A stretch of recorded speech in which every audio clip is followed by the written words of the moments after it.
mom came over when she was 16. Did she ever tell you what that was like for her? Oh, that was miserable, miserable. Because when I think it was a Geoffrey that came to pick her up, and she never knew him from the old country. They'd moved over here sooner.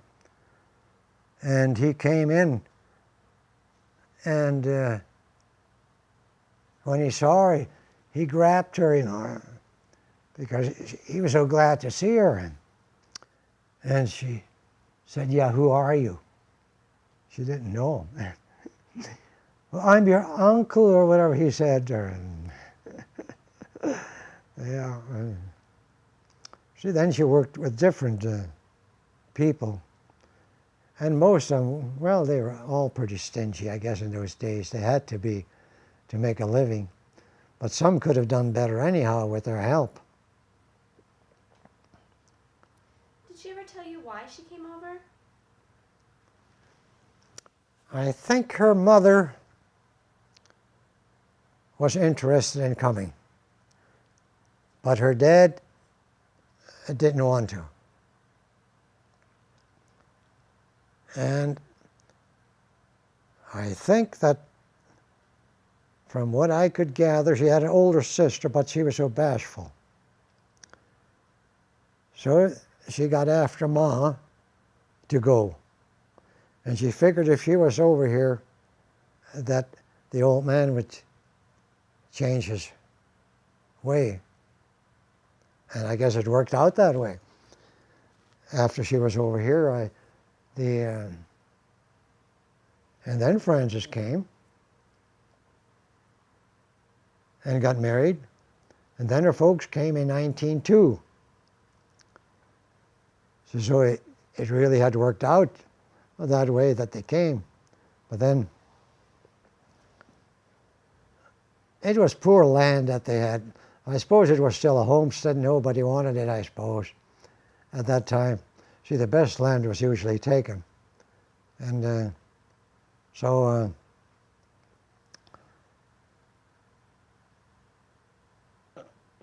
but they made a living and had saved a little money. But he died in 1917. And she died in 18. I always thought it was 18 and 19, but it's one of those two that he died a year before she did. So I never got to know him. And they're buried in St. Michael Cemetery. That's east of St. Michael's. And St. Michael's, of course, is east of Linton. And you never got to know your dad's parents because they stayed in Russia? Dad's parents, his dad died when he was 44. And his mother died when he was 44. So then the three kids were orphans. Now I don't know how much of that story you'd want to hear. After his father died, well, Dad was about 10 years old. And was it the next year, or was it the same year yet, where they used to have those matchmakers, to get a wedding going. And there was a matchmaker and had this guy along, but he was a widower too. And Dad was hanging around there, and he could hear what was going on about marriage. And he went up to his mom and he said she shouldn't get married.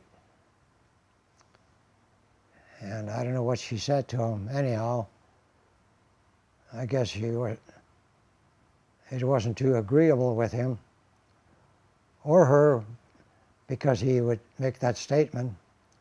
And she said something like, "Oh, what do you know?" or something like that. Well, she got married.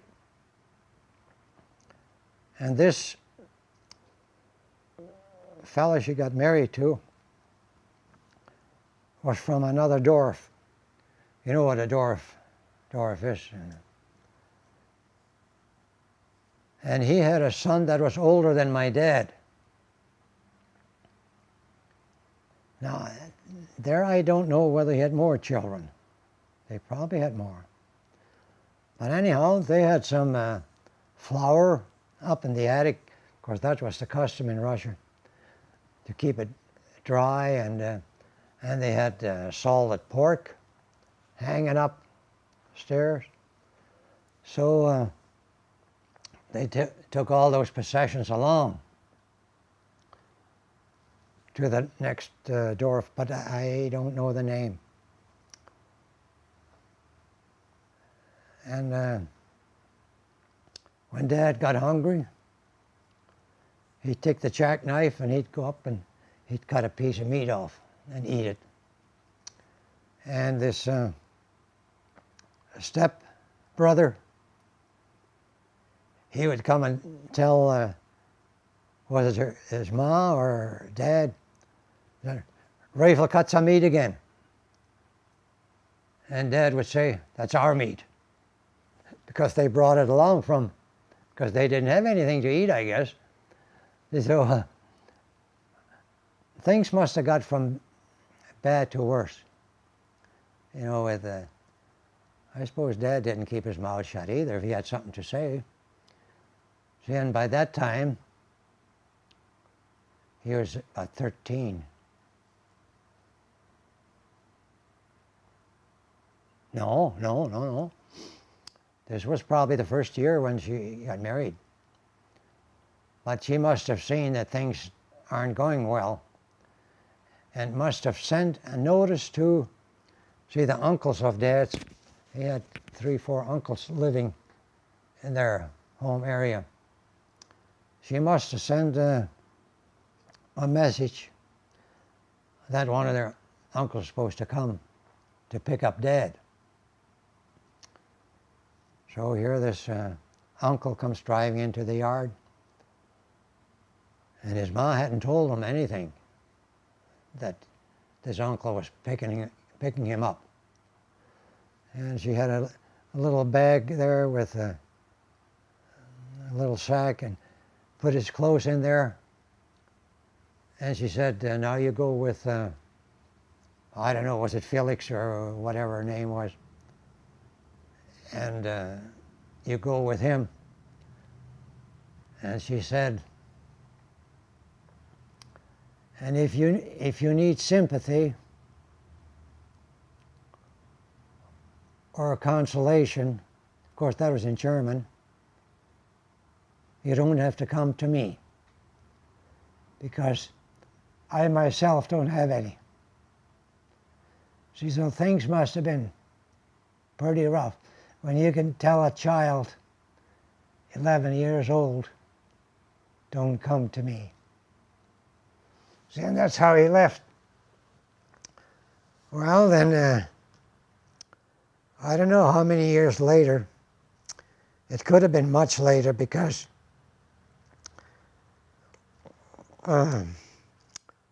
here that stepson comes driving into the yard where Dad stayed. And he said, you're supposed to come along.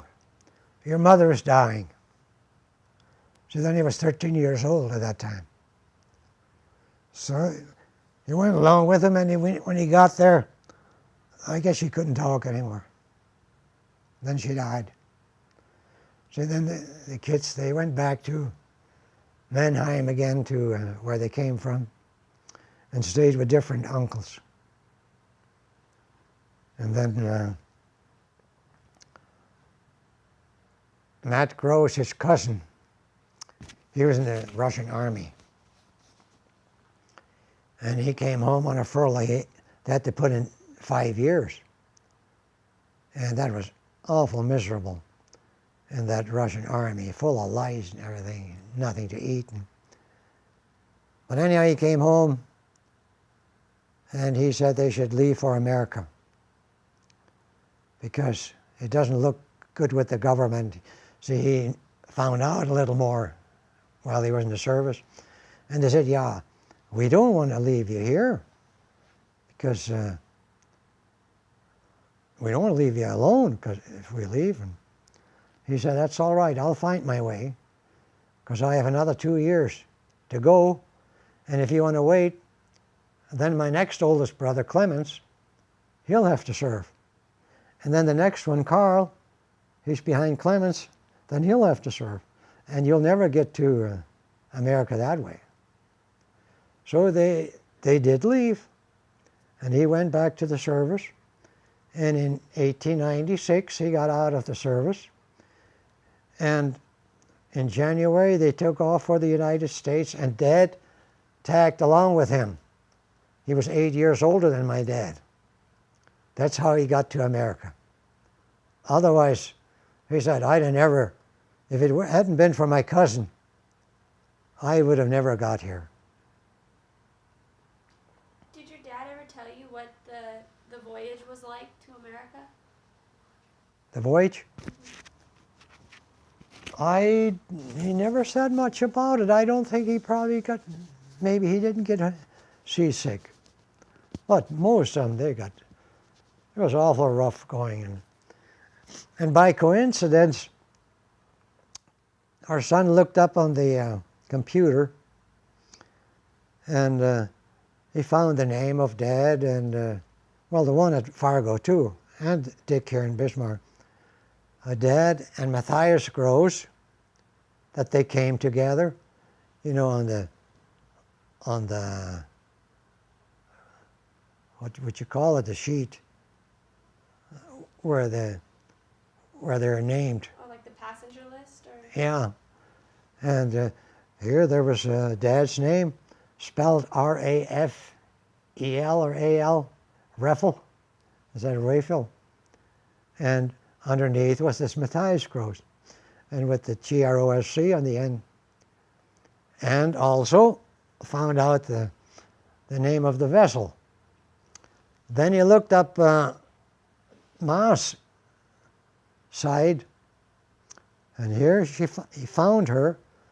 Her age was on there, 16, and had the same name vessel as Dad had come over there in 97, and she came in, like I said, I think in 99 or right about there.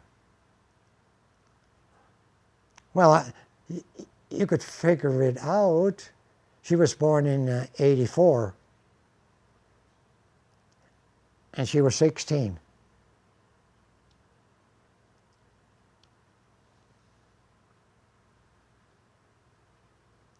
She was 16 when she came and was born. So wouldn't that bring it up to 2000? I mean, 1900? Yeah, it'd be if she was born what year? 1884? 84. 84. And she was 16, it would have been... That would have been 1900. 1900. Yeah. So I think I mentioned before that could have been 99 when she came. But, 1900. So when you think back to your childhood, can you tell me a little bit about what type of a father your dad was? Well, he was a good organizer, a good manager, honest, didn't drink, didn't smoke, which that was so customary for everybody in those days to do. But he used to say that, how could you tell the kids not to when you do it yourself? And then they usually made home brew. You've heard of home brew. Did you know how it was made? Not really. I don't know. Would you want to go into that? Yeah, that would be very interesting. Yeah, well, you usually have a wooden barrel sitting behind that heater stove that you had in the living room where it was warm. And you'd fill that with not up to the brim, but at least 3/4 full. And then you'd get a yeast to put in there. And they'd use I think some barley and pieces of bread, or I don't know what else they would really put in there. And they could tell by the brewing, that started working with that yeast in there, about when it was cured. I think you probably had to wait until it didn't move anymore. Well then, of course, now this, always on that cook stove is where you had to do the heating. Had a 10-gallon can. And then they drilled a hole through the top and soldered a piece of copper tubing on there. And this would lead on to a pan you'd have set in there with ice or snow and rings of copper tubing. See that circled through that the vapors. So you had to heat this mixture to where steam would come out, not the liquid, just the steam. So you had to, around the rim, mix flour and water as a sealer.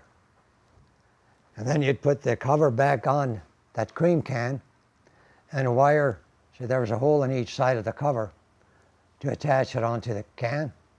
So then you have to put a pretty strong wire in there, because that on each side, that took a lot of pressure. From the heat, the vapors went up into out of this hole they put in there and put that tubing on there. And it went through this circling, and then a little further on, here it came dripping out. And if you'd hold a match to it, it would burn. See, that's alcohol for you. See, and then they'd probably, out of the whole thing, they'd probably get 2 gallons of 190. See, that was just as pure as could be. But I think some of them, they couldn't wait for this mesh to really take care of it. They started too early, then didn't get good stuff out of it. And I'm not sure whether the folks would run it through twice. I hardly think so, because then you really had good stuff if you'd run it through twice. But that would have been a long job.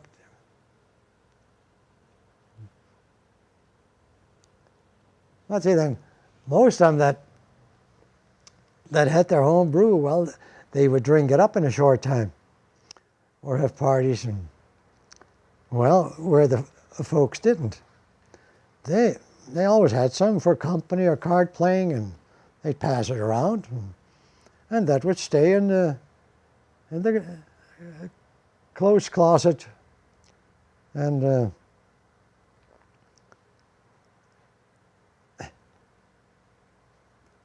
but then they knew that Dad always had some. So sometimes, I know one time, some of those farmers were at Bernstedt, and they were drinking over there. And on the way home, passed our place and stopped in. And they wanted some more whiskey. Well, then Dad took them over to their room, and he gave them some. And there was Albert Brandl was along. And I guess he was feeling pretty good already. And Dad was sitting down, and he comes by there and hits Dad with the open hand right on top of the head. And he wasn't really angry at him, but, you know, just to do that for being dumb, you know, and when you don't expect it. And Dad said, and I just had to take it. And he could have made mincemeat out of Albert because he was about 6 foot tall and he weighed about 230 pounds or 25. And yeah, he just had to take it. But see, now they didn't care too much for Dad because Dad was different. See, but they liked to drink. That part was okay. And so there was a little something going on all the time. And I think, when I think back now, when Dad came to that Campbell Ranch, he was then about 21. And those other workers, they had been working there for quite a while. And here he makes them take over on the ranch and sends them down to buy cattle in 1902. And so I think that started working on some of those workers. Sort of jealousy. And I think that stayed all through life to some extent. And then they say something about rich Rayful Gross or something like that. He wasn't rich. Like I told you, couldn't pay the taxes anymore. But that's just how the people were. But they still were envious because he had more. But he saved more. See, now most of them, they sold practically all of their wheat. They didn't save any for spring seeding. Then they had to go and buy some again. Where Dad always had enough on hand, or for 2 years, seed. Where the rest of them, well, then they had to make seed loans. See, well, Dad never made a seed loan, but to get money, they had to make a loan, and pay the government back again, which many of them didn't.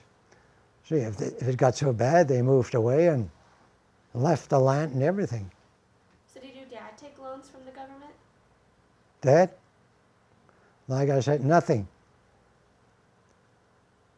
Except could have sent a boy to the CCs. My oldest brother was along one time, Anton, and there was a few places that had a little ravine or something where their cattle were in better shape.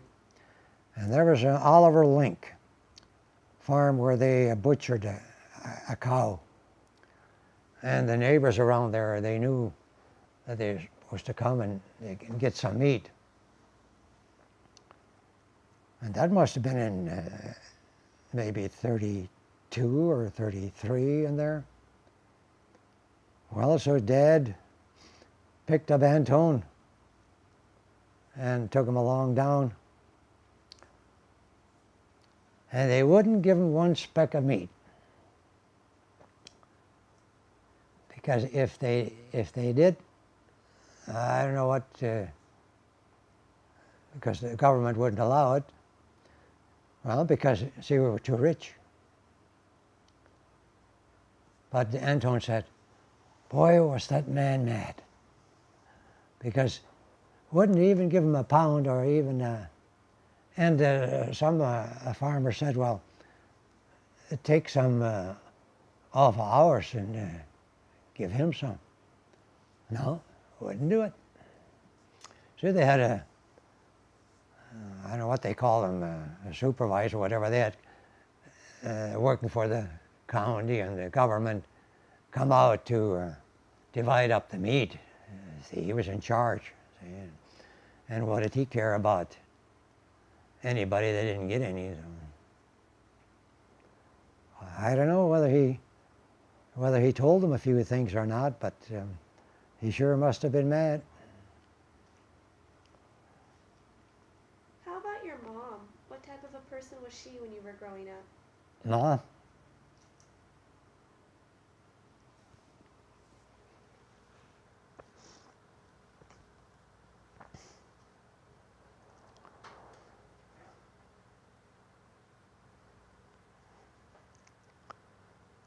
I'd say she was sort of a saintly woman.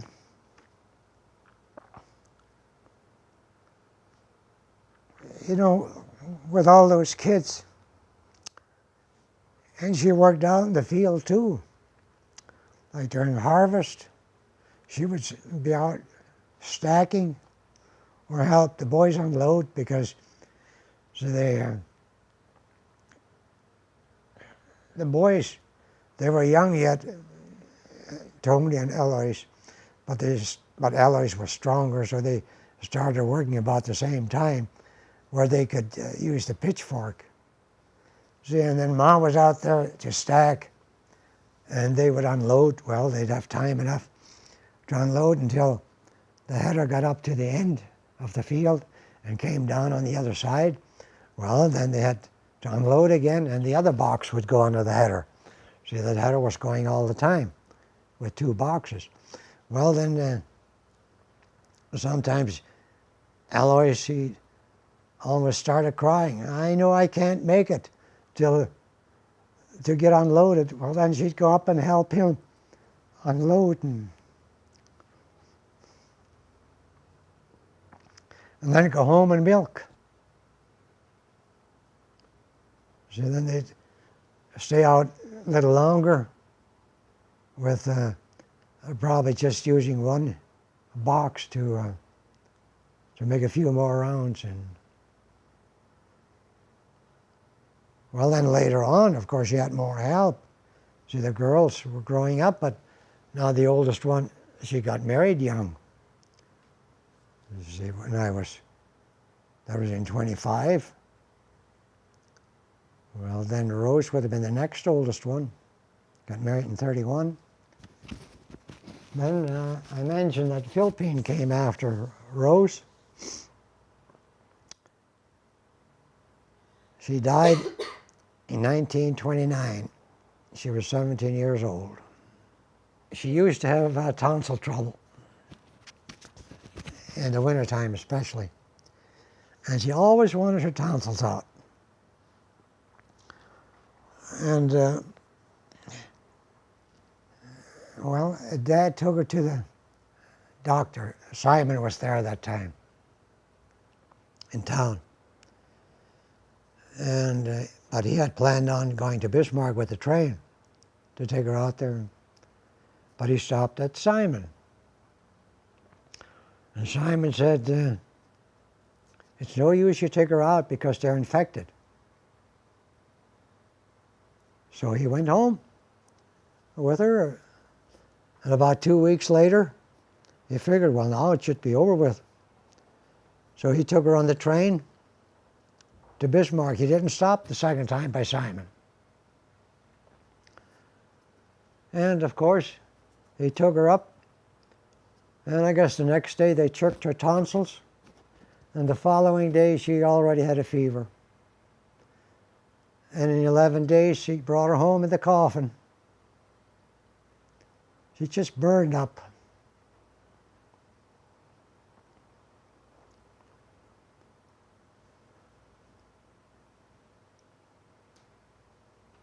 No, I was 8 years old. Well, I remember it well.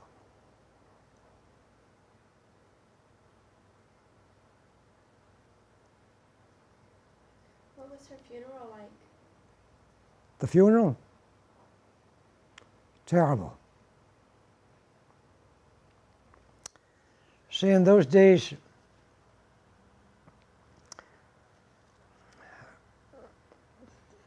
they called a Schicksal song that was sung around the grave when the priest had blessed the grave and then ready to cover up. Hey, then they started shoveling down and You know how it sounds like down on the box, you know, with the dirt and but Tony stopped him from covering her up.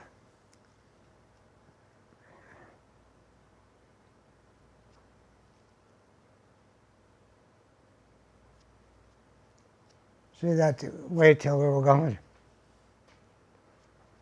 because it would have been so terrible, you know, to stand there and watch and.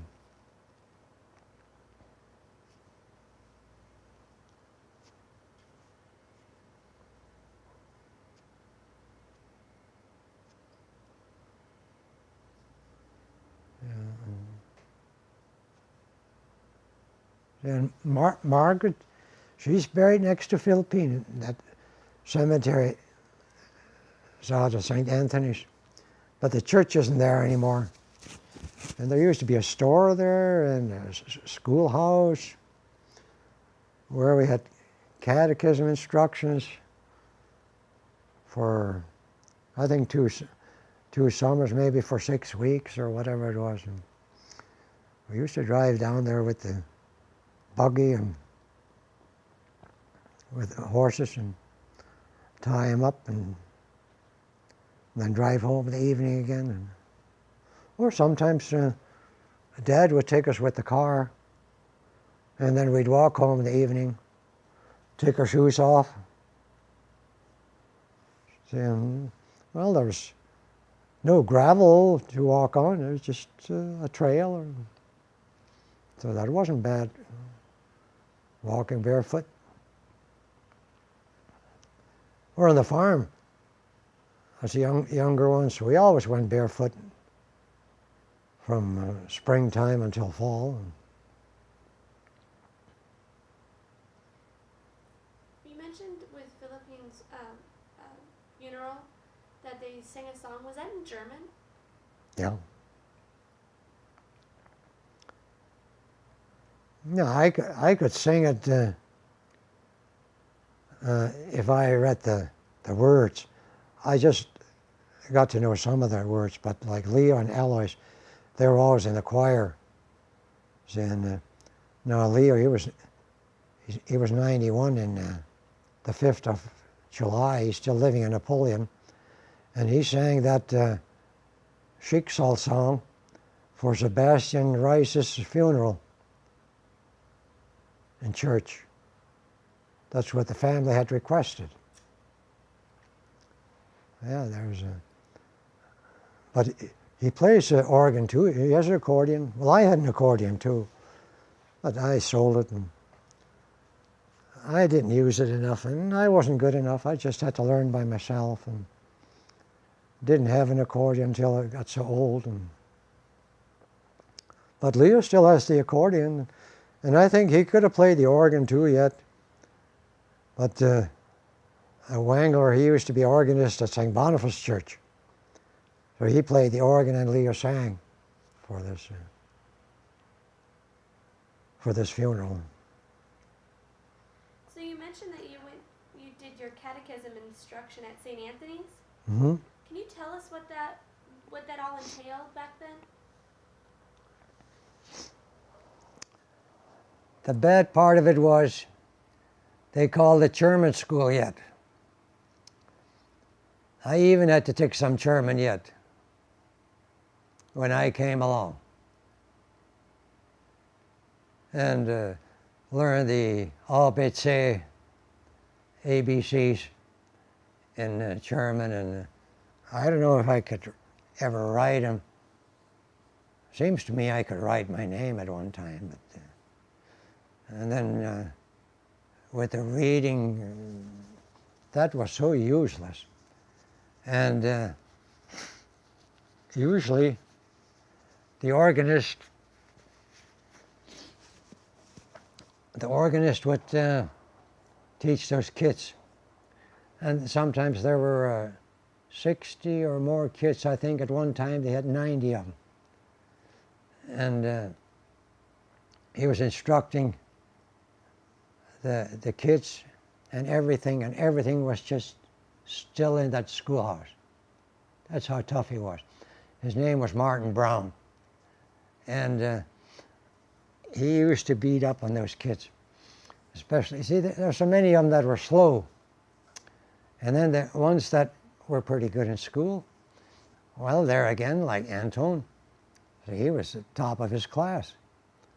And then the others came along, and I think it all helped because Dad could talk better English and all that. See, well then, our kids, they were more or less on the top rank again. So was I in that German school. And but there weren't as many when I went. But I think I used to hear that there was 90 kids at one time at that schoolhouse.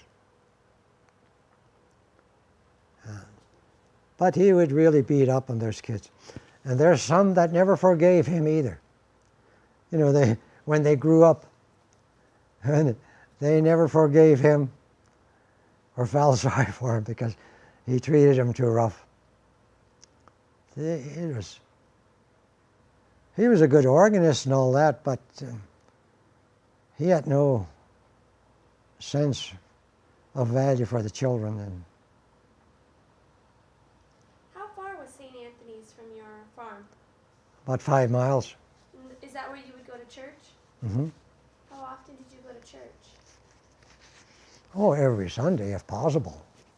And I know this sounds like a silly question, but just for clarification, what denomination were you raised? What denomination?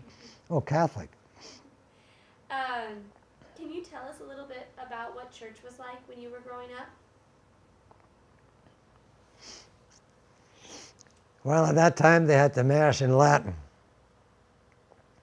I suppose you knew that. Or are you Catholic? I'm not Catholic. And the altar in front of there, the priest was facing the altar. And he was mumbling something up there.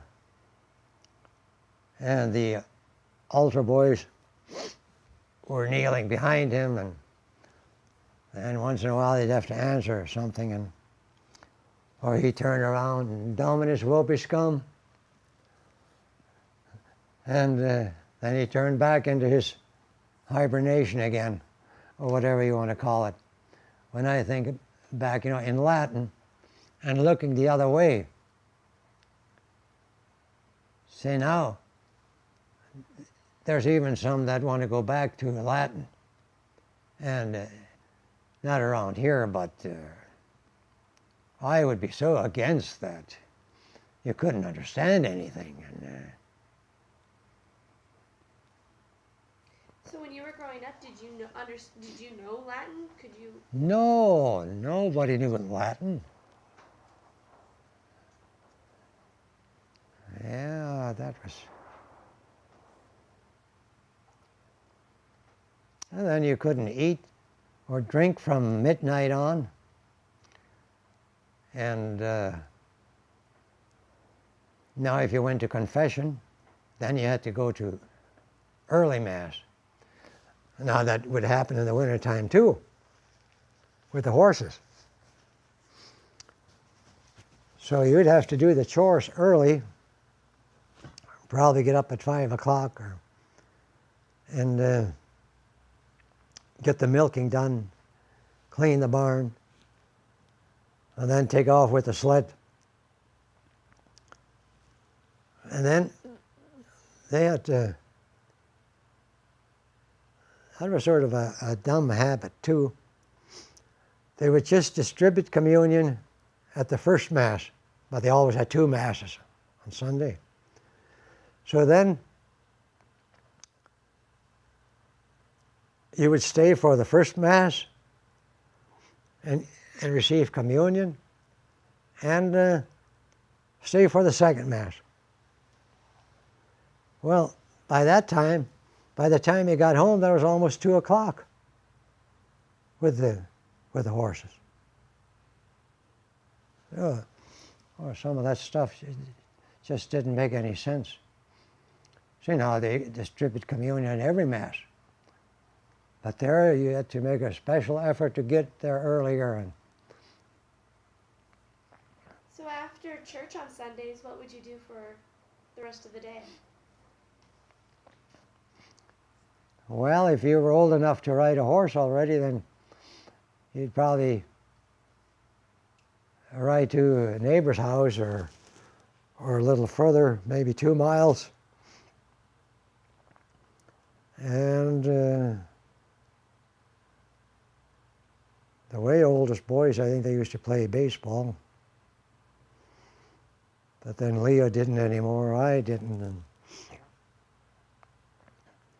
well, then the cars became more prevalent too. See, then there was, you'd drive to what they call Red Lake. That was on the other side of Bernstead. See, that Bernstead, that's gone. And I think they probably used to have close to 400 people living there. And that faded away in the early 30s.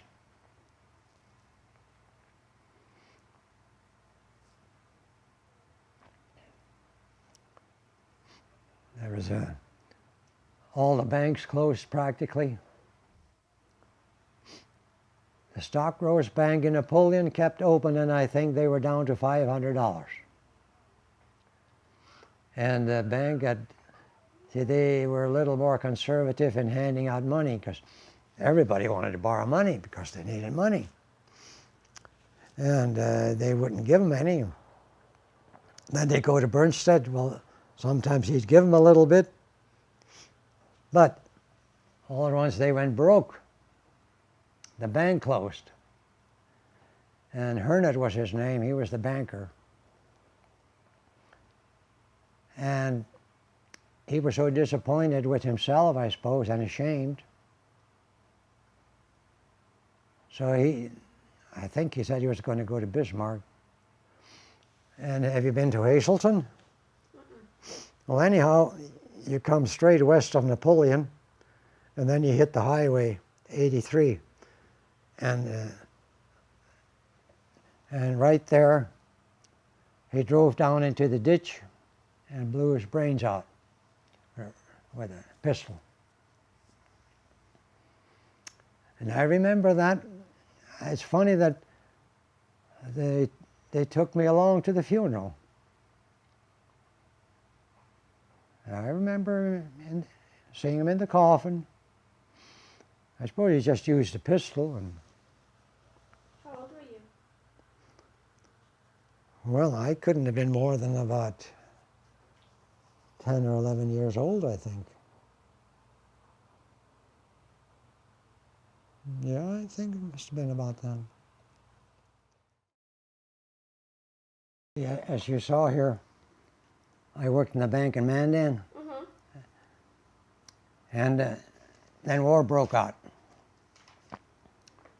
So there was a rec law guy came through there and tried to sign up boys to work in the factories, airplane factories. See, that was the big thing. And when I started in the bank, I got $65 a month. Can you imagine? $65. And then you had to pay your board and room out of that. And I had one suit when I got there. So the first thing I bought another suit. And but anyhow, this rec law came along. I think it must have been, yeah, it was shortly after the war broke out. And he talked me into going to Wichita, Kansas to learn the trade of riveting and assembly work in an airplane factory. $200 tuition. And I said, no, I can't give you all that. I'll give you 150 and 50 after I get a job. Because how much could I save in that?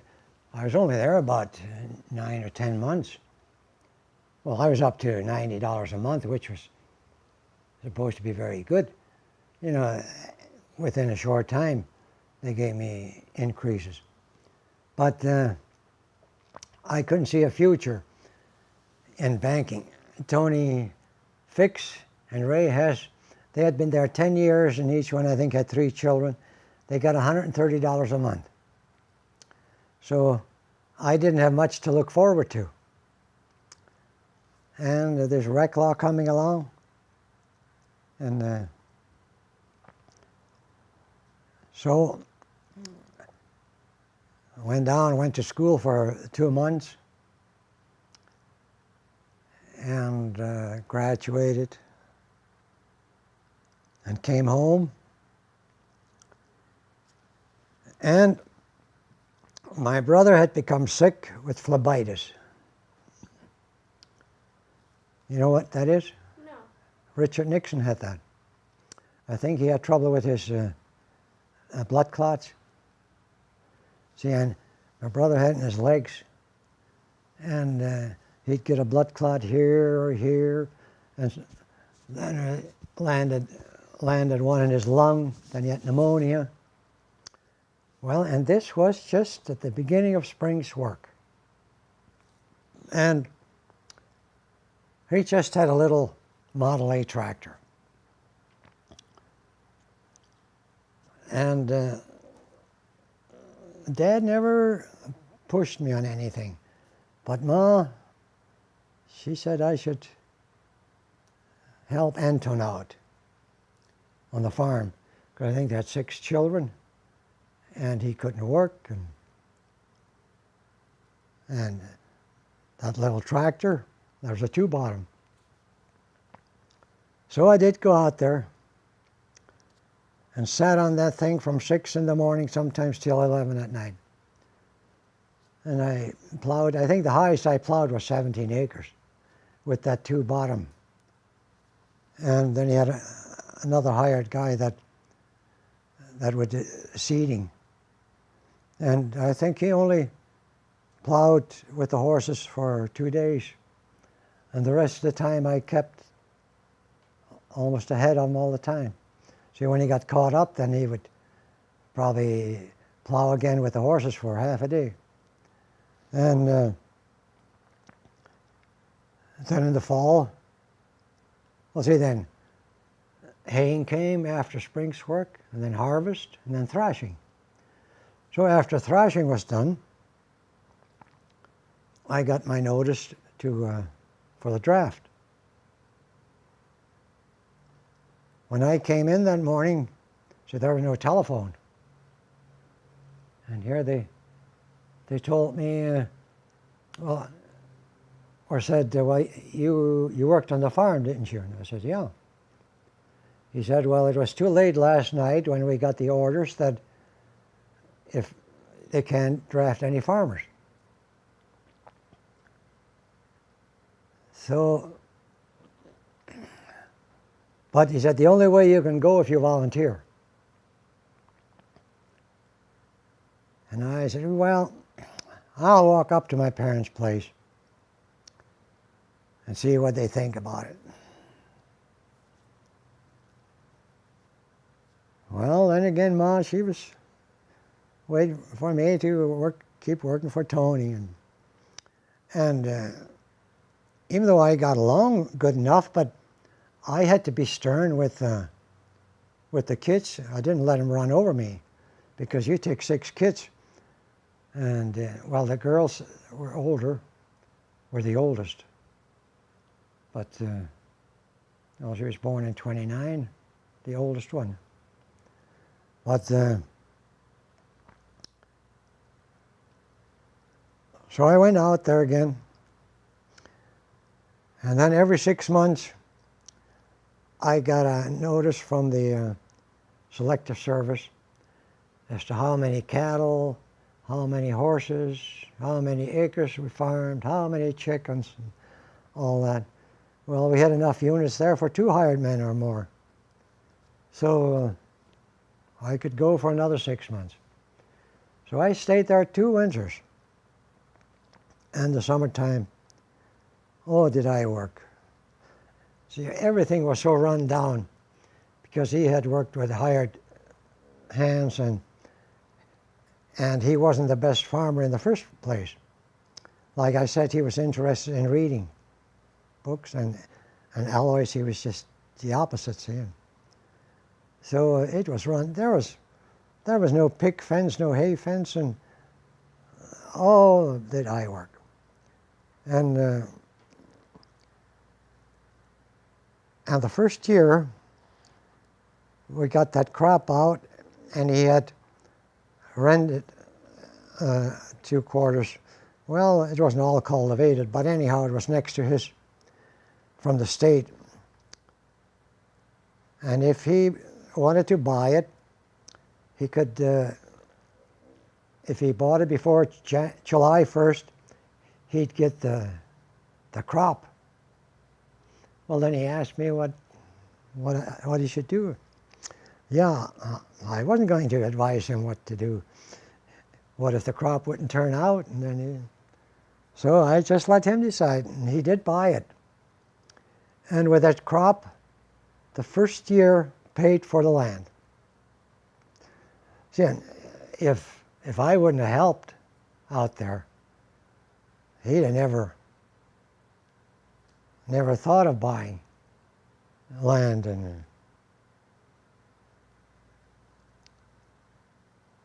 so this kept going for, well, I think 2 winters, and 2 summers.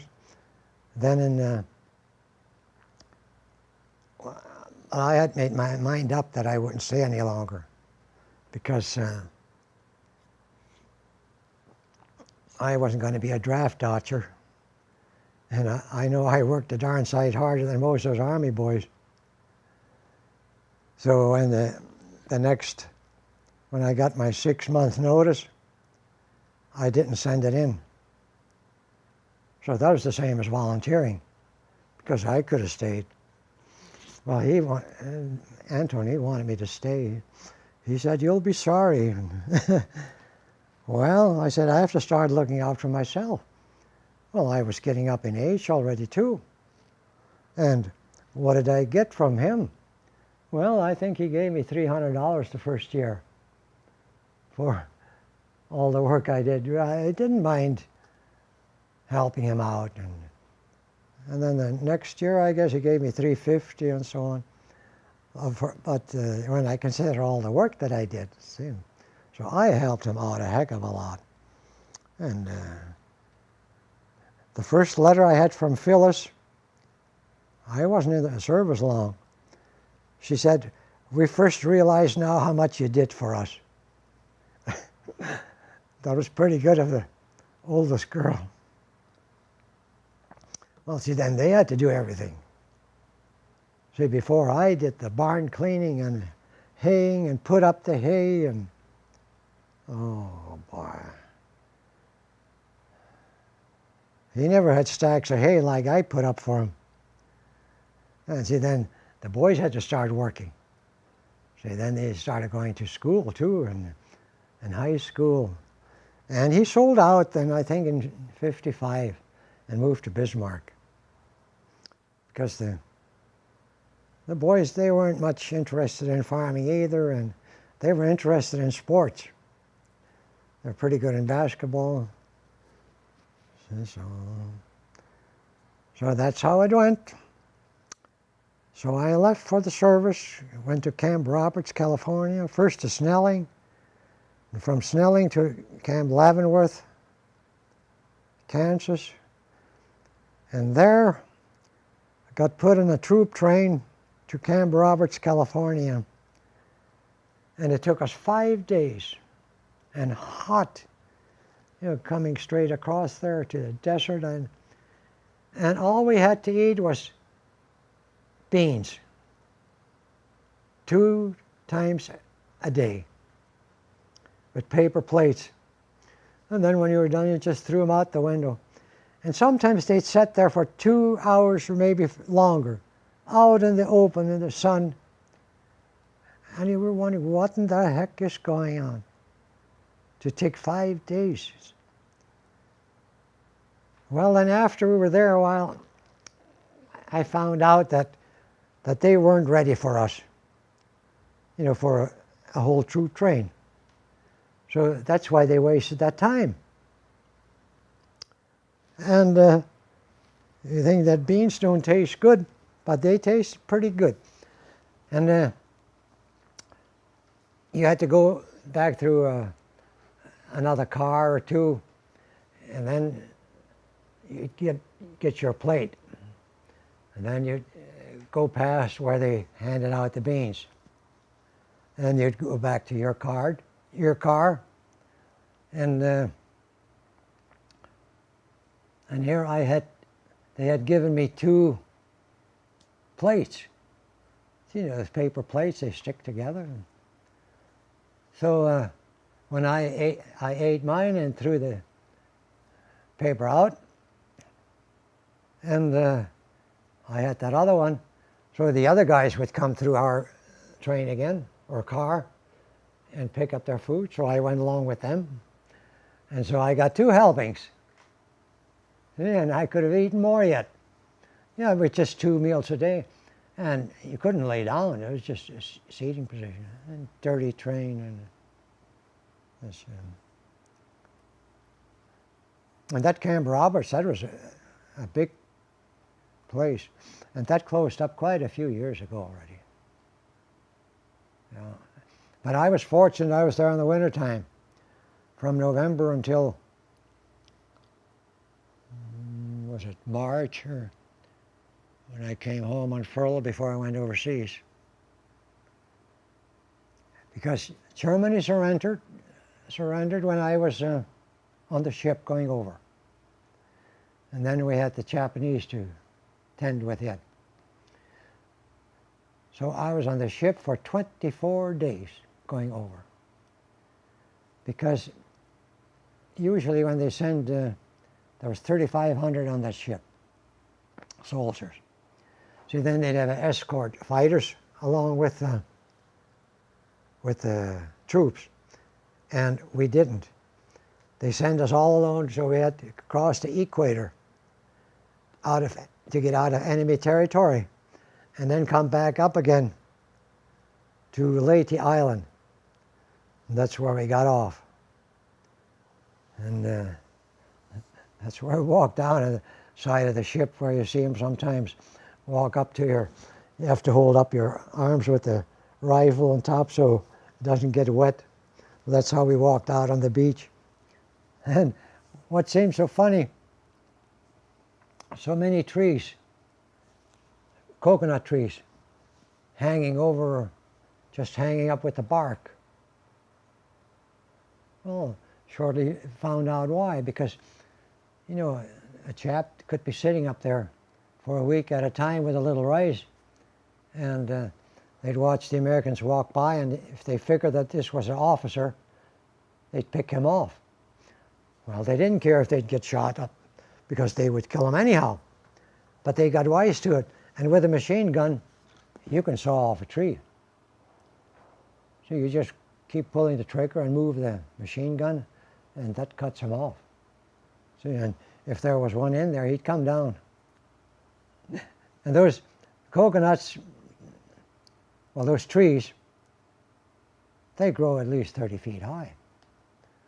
And those Filipinos, they came around, there's a notch on each side of the tree, about this far apart. And in their bare feet, they'd have a tube hanging on their shoulder or neck.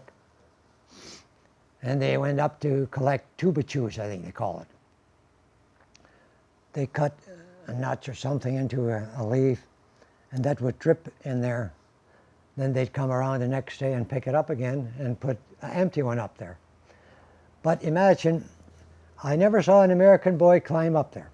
I saw one that got just about to under the, where the leaves come out, and he couldn't make it. He came back down. And those Filipinos, in their bare feet, they would climb up hand over hand, just if I would go up a ladder. That's how tough those feet were. Bare feet. And they went from one tree to the next. Now, I don't know, did each one have a territory or what?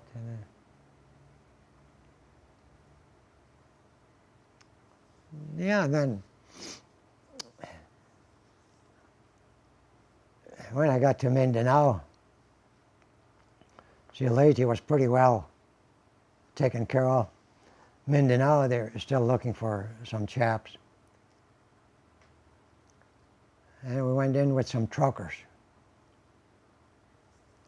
And was it I think it was the first night. See that, grass all over this high on Mindanao. And I think there was about 7 or 8 trucks.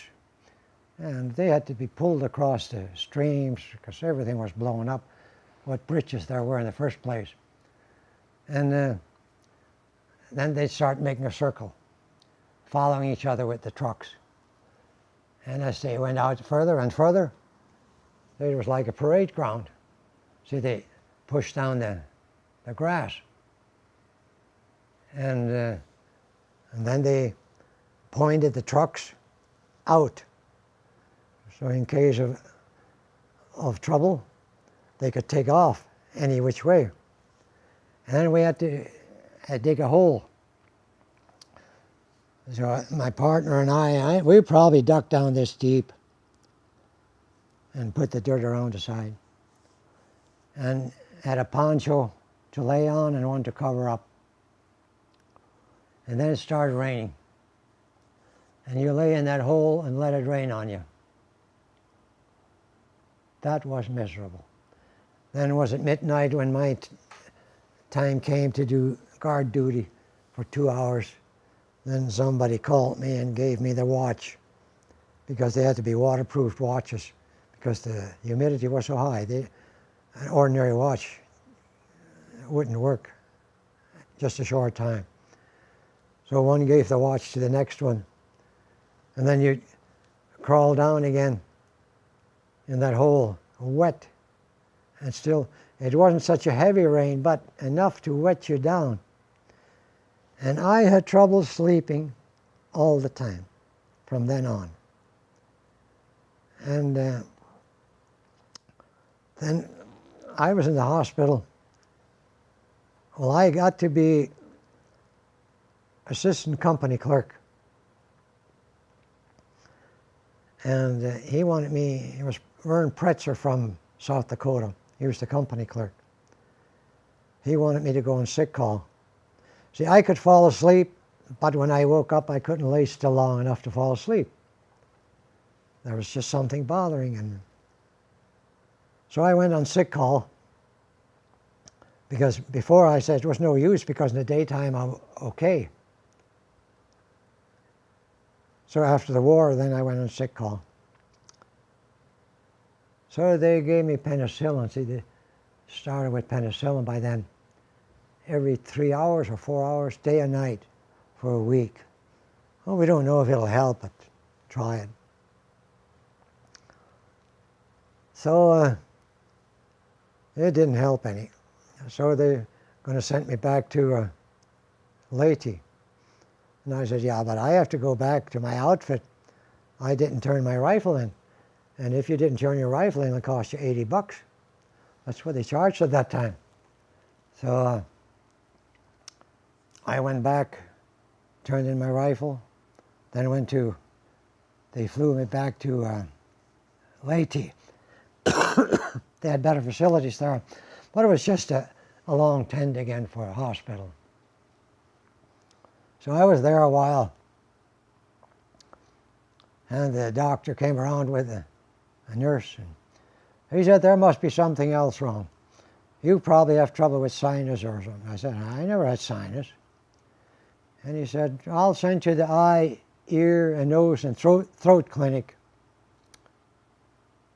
And see what he thinks. And, you know, that clinic was just another tent right next to this one. A doctor, and they're all alone. So I told him, I said, they sent me over here to have a checkup and talked about sinus. I said, I never had sinus. But I said, I would like to have my tonsils out because in the day in Camber Roberts they bothered me. They were all swollen in the morning, but then after I ate breakfast or so, it got better. See, but I went on sick call one time, and they said no, they're too good to be taken out. Well, now here, I had the chance. I said, but I like to have my tonsils out. So he said, I'll see what I can do. So he wrote on a piece of paper, from eye, ear, nose, and throat standpoint, tonsils could be cause for pain. Next morning they sent me over there to have my tonsils checked. I don't know if I had a bag rest on the chair where I was sitting on, but I'm sure he was sitting on a box of some kind. And just the two of us. And he had a machine there that looked like a pistol. Have you ever heard of this?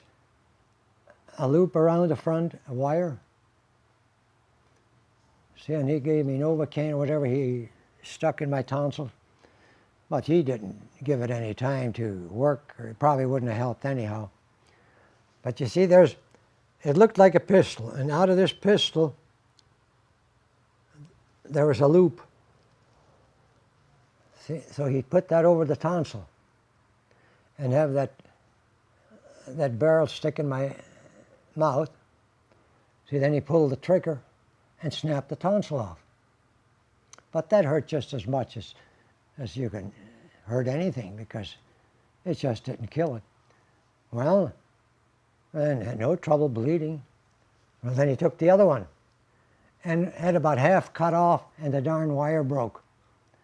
So he said something about that darn wire isn't the right kind or whatever, so he had to rethread the pistol. And so it hurt 3 times. And I thought of it since, the chance that they took. How often do you hear about hemorrhaging? And here, if I'd have hemorrhaged with him and me in there, what chance would I have had for a donor? How readily that blood was available, I don't know. But I took a chance too, doggone it. See, and yeah, then I went back to the hospital. Then next morning the doctor comes around with a nurse, and he says, oh, send him to casual camp. The nurse said, well, he can't talk yet. Oh, let him stay another day. So I stayed another day, then I sent off to a casual camp. You know, where it was just a layover place until you get a ship to go back to Mindanao Island. That's where I came from. So I was there for about 5 days, and then I got transportation back to Mindanao. But I had been in the hospital for a month or more. So by the time I got back, see, the war had stopped. When I was in the hospital, they dropped that bomb. And there was very few left. But they came up with they went by a point system. If you had so many points, so many months, then you're eligible for discharge. Well, but I didn't like that climate. I thought if I stay here, I'll probably be crippled for the rest of my life. And they came up with a deal: if you sign up before October the 31st, you'll get a furlough home for 2 months and be reassigned or whatever. Well, but with those Army rumors, you couldn't trust. That was a little too good a deal that they'd send you home for 2 months. But then again, I thought, well, what have I got to lose?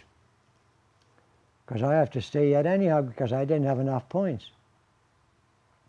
So I waited till the last day, and I went over to that particular tent. And I said, I'm here to re-enlist, and okay, signed me up. And I was just corporal at that time. And I was just PFC. And I said, wouldn't there be a chance for a promotion? And it's funny, you know, because usually an officer doesn't take anything from you at all. And because they don't pay any attention. It's, I guess, different now than it was. But anyhow, he said, I'll go and see. So he went to some other place, and he came back. Yeah, there's an opening, so he gave me corporal rating. So I was discharged as a PFC and re-enlisted as a corporal. And then came back after 2 months, time already. It took me 2 months to get home. And then I had a 2-month furlough. And then is when we got married in January. And then I got my notice for Fort Snelling again to get reassigned. When I got to Snelling, they had a recruiting service going on. And there was, I think 60 of them had signed up for recruiting. You didn't actually know where you'd be going, but anyhow, it would be recruiting instead of being in the Army business. So I wrote my name in too. And out of the 60, they picked 12. And I was lucky enough to be one of the 12. And they said, we'll send you to school, and we'll assign you as close to where you want to be as possible. So they sent me to school with those other 12 guys in a hotel in Minneapolis for 2 weeks. And then here they sent me to Rochester, Minnesota.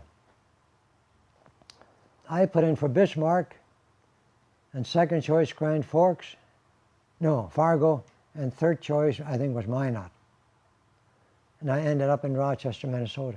See, that was the Army way of doing things. That's why I didn't trust when they had this deal going on with getting home. But as it was, though, I lucked out. It was on the up and up. So when I got to Rochester, that was after 5 o'clock already in the evening. And I said to the lieutenant who was in charge there, well, gee, they told me they'd assign me as close as possible where I want to be. And I said, they sent me here. Well, he said, you want me to ask for a transfer for you? Yeah, I said, yeah, what good would that do? Well, it might, wouldn't hurt. Well, okay. So he typed something up for me, and well, I could have typed a lot better than he did, but he had in there, he feels that Corporal Gross has the makings of a good recruiter, and housing is hard to find in Rochester. And within a few days, my transfer came through to Bismarck. See, that's how the Army works. You just couldn't trust anything. See? The only time I lucked out is when I re-enlisted. Either I think I'd ended up in Japan, but I don't know whether that would have helped much as far as climate was concerned. But I had an attack later on. See, when I got out of the service, I stayed until I got out of the service then in Bismarck. And that was in November. They wanted me to re-enlist again. And I knew they couldn't do it. But I said, well, if you assure me I'll stay another year, I'll re-enlist. No, they couldn't do that. Next day, I got my orders to report to Camp McCoy, Wisconsin, for my discharge. See, my time wasn't up. I had another 2 months to go, January 1st, but they took my terminal leave. Well, I didn't care, because there was Otto Grenz. He worked with Wences in Napoleon, and he had already asked me to do their bookwork when I get out of the service. So I was glad when they discharged me earlier. So I came back to Napoleon, and the first month I helped the Wences. There was a partnership, started a furniture store.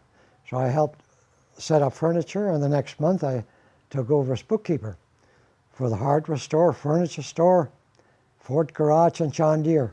That was all one partnership. So I did bookwork for them for 3 years. I got along well with them. I had my own way of doing things and made the deposits, wrote the checks. And once in a while, one would come and say I should give him a check, one of the owners, for $1,000 or whatever.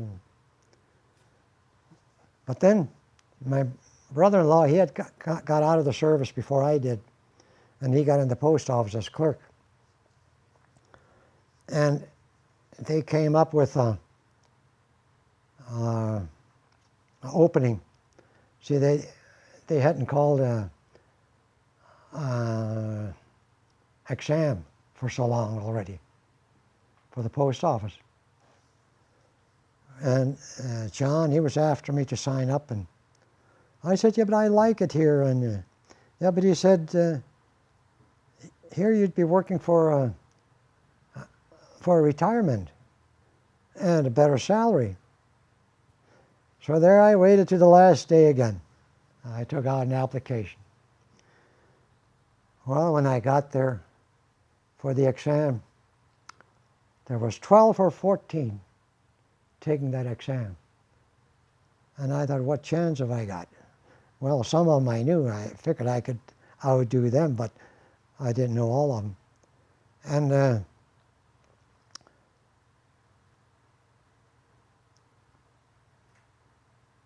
12 or 14. See, and in the meantime, see, Pat Shelton, he was the brother to Stub Shelton, who was the postmaster. They called him Stubby. His name was really Walter, but he was just a short guy. They called him Stub. And he had his brother in there for a temporary carrier. He had come back from the service, one of the first ones. I don't know, did I hear something that he shot himself in the heel or how he got wounded. Anyhow, they sent him home. And he was mail carrier. So, out of the 12 or 14, they picked 3 of the high scores. And there I lucked out again. Of the 3 high, I was the highest. But Stubbs' brother was next in line to me, and John Fagan was the next one. And I was doing my book work at the hardware store. I had a little office there. And here Stubb comes in one morning. He said, well, you know, you can have that job, he said, but wouldn't you let Pat have it for 3 years? And then Oleg is going to retire, and then you can take over that route. See, there was 2 routes out of Napoleon. And I said, yeah, are you going to assure me that I'll write another test like that? And he said, no. I said, well, then I won't lay low. And that was it. Okay, so I got the job. But after that, when in a small town like Napoleon, you can see from one end to the other, if I'd come down on this side of the street and Pat would come this way, he'd go across the street as soon as he saw me. And I had to start January 1st of 1950. So much snow and cold and drifting. Well, I bought a new Jeep, put on Model A wheels with knobby tires and 4 chains. That's how I took it out of the shop. And I had a box built on there, and a wooden one. And anyhow, I didn't get to some places for 2 weeks at least. So I was wondering now if they come in with a team of horses, that's the only way they could get in. What are they going to tell Stubb? Or what is he going to tell them? You see, because I wasn't around. I was out and around shoveling and whatever, and had a helper along, but we couldn't get around anyhow. but at least I tried. And the first year, you don't have your appointment. See, that's what made it so bad. You're on as a temporary carrier for the first year. See, so I thought if enough complaints come in, well, then STUP will probably give me a bad report, and then I won't get the job. And my other job was taken, bookkeeping. So this went on for, well, then after the year was up, I was okay. I got my certificate of appointment. But then well, it was the third year. That was actually so. Oleg did retire. And, but how did I know 3 years in advance whether he would? He could have stayed another 2 or 3 years. So it was towards spring already, but see, there was 3 bad winters. See, then you had to make detours through fences and rocks and hills. And it was rough country, bad roads. And so the day before, I transferred to the south route. That was 35 miles instead of 62. Well, I took a cut in salary, but I had ulcers. The first year already, I got ulcers, bleeding ulcers then, and I had it until I had a few blood transfusions. In '59, I had 2/3 of my stomach taken out. And but then the time came. See, I got my transfer, but I thought already, I don't hear anything about a carrier for the route that I'm abandoning up there. And sure enough, the day before I took over, Stubby comes back there and says to me, he goes, you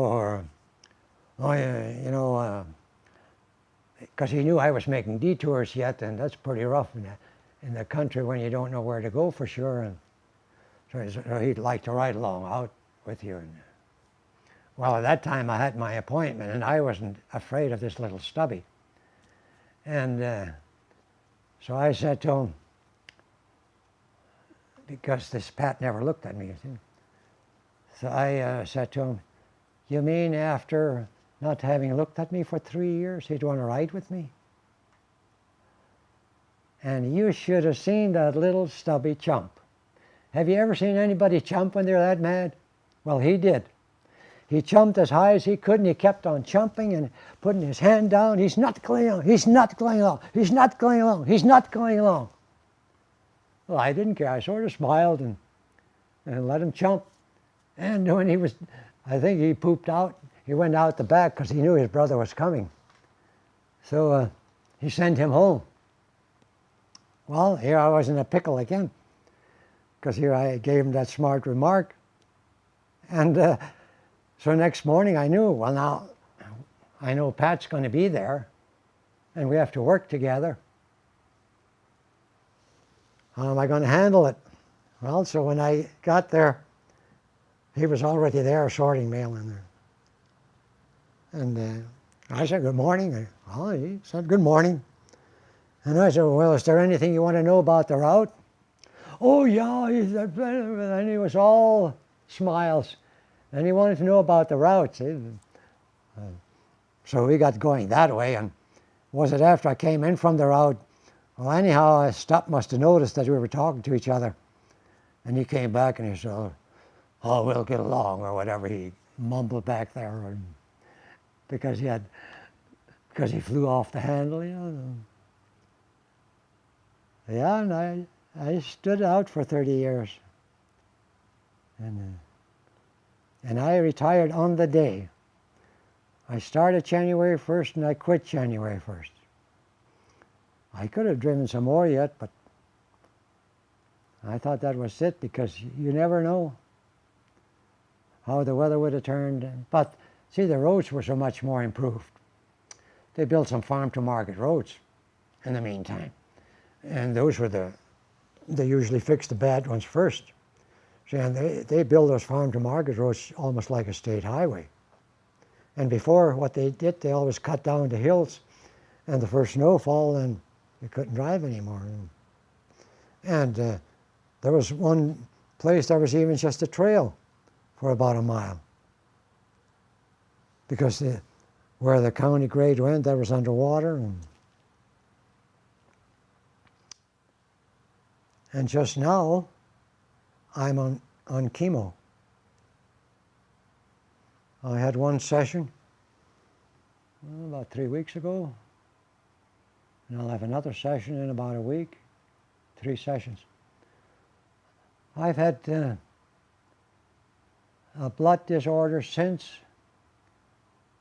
that's 20 years ago already, when I went to the doctor for a physical, because I haven't had a physical for so long. I thought I'd better have a physical. And he found that there was some disorder in my blood. So he sent me to a cancer doctor, and they found that I had leukemia. So I've been going along all this time, but it didn't bother me. Nothing hurt.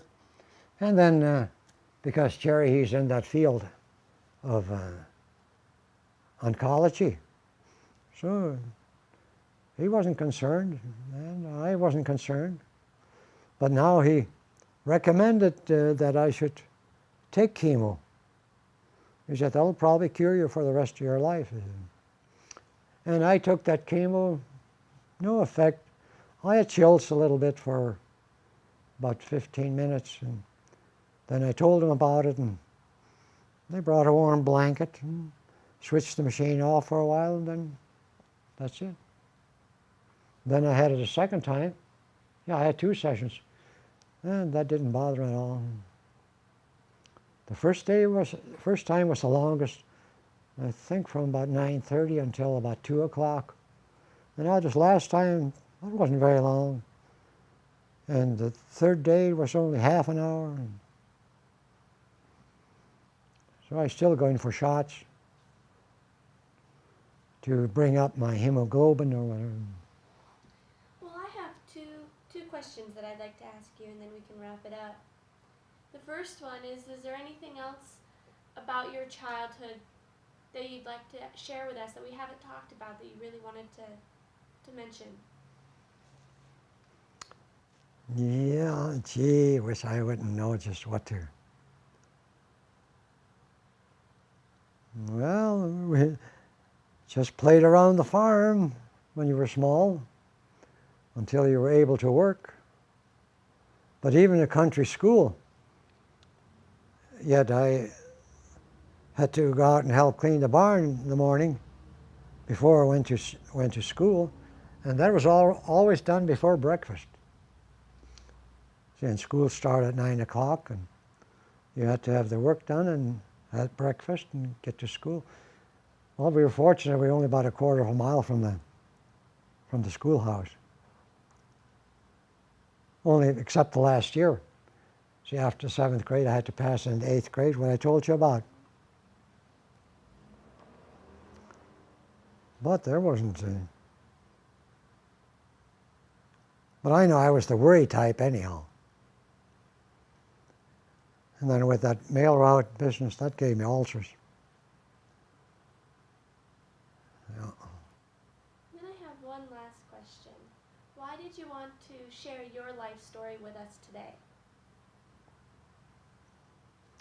Well, Dick came up with the idea, and I told you, what can I tell him? There's so many older people that gave histories there, and even they interviewed people that lived over there.